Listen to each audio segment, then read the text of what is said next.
one question that I keep hearing a lot is, oh, that person is a good athlete because they're genetically gifted. And I'm sure genes play a role, but what's your take on, genetics versus lifestyle versus mindset?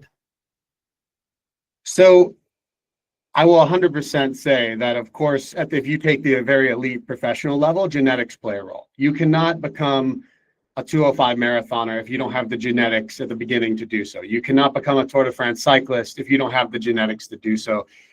I could play basketball all I wanted. I wasn't going to be an NBA player, right? I could have dedicated 12 hours a day and it just wasn't going to happen because it wasn't in there. So at the very, very elite top level, genetics do play a role. You have to be born with the ability, and then it's up to you to maximize it. And I'm certain we have plenty of people who could be world class at a variety of sports who never even participate in that sport. Cycling is a great example. They never get on a bike, so you never know how good they could be. When you zoom out from that, or you drop down a few levels to even very high level recreational athletes in almost anything, this flips it completely. It becomes almost primarily about what you're willing to put into it. So we're talking about even you could use the Ironman World Championships age group division. You could talk, so something very elite. It's still really related to how much you're going to put in. I think we all have things we're better at, right? Something that we enjoy doing, things we don't enjoy doing as much. So of course that plays a role. But as far as ability to achieve, I mean, I'll use Ken again.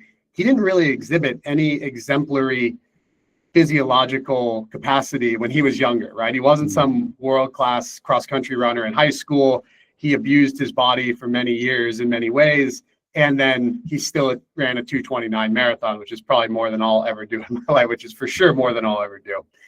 But I think there's enough data available now to show at the elite level, yes, genetics, very important. It's a prerequisite to entry.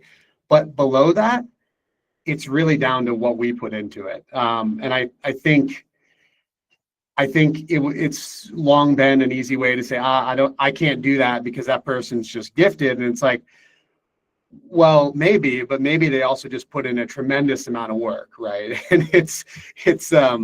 I think the perspective is important. And typically behind the scenes of somebody who looks like they're just incredibly gifted is a lot of work. And I will add that, of course, I think we all probably know somebody in a given sport where you're just like, why? Like, why are they so good? They don't put this much effort in and they're incredible. Those are the outliers. The majority put in a lot of work. Yeah, no, I think that's very well put.